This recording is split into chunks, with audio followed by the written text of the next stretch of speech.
तर झालेल्या अतिवृष्टीमुळे तूर, सोयाबीन, उडीद या पिकांना मोठा फटका बसलाय। याच्या उत्पादनात देखील मोठी घट येणार असून यामुळे आता शेतकरी हवालदिल झालाय। बीड तालुक्यासह पाटोदा तालुक्यातील वादळी वाऱ्यासह पाऊस झाल्यानं ऊसाच्या पिकाचं देखील मोठं नुकसान झालंय। अशा स्थितीमध्ये शेतकऱ्यांना मदतीची गरज व्यक्त केली जाते आणि याबाबत शेतकऱ्यांशी संवाद साधलाय आमचे प्रतिनिधी उदय नागरगोजे यांनी। आपण पाहूया।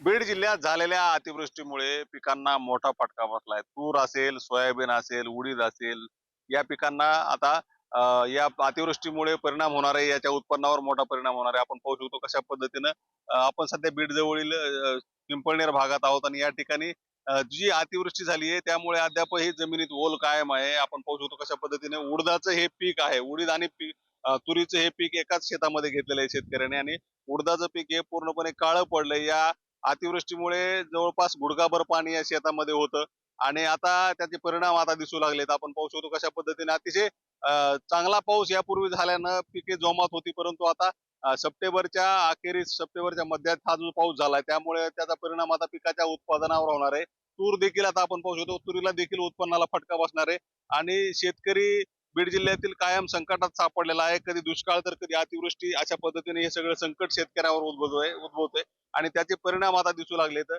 प्रशासनाकडून आता पंचनामे केले जाणार असल्याचं सांगितलं असलं तरी अद्याप मात्र कुठलेही अधिकारी या ठिकाणी पोहोचलेले नाहीत आणि त्याचा परिणाम आता शेतकऱ्यांच्या मानसिकतेवर देखील होतोय। आपल्यासोबत शेतकरी येतं, काय सांगाल बाबा, कसा पाऊस झालाय आणि काय परिणाम पिकावर? काय सांगा, पाऊस तसला पाऊसच नाही बघा ना, किती नुकसान झाली माझी। हा, कुठले कुठले पीक आहेत? सोयाबीन आहे, उडीद आहे, तूर आहे, कापूस आहे।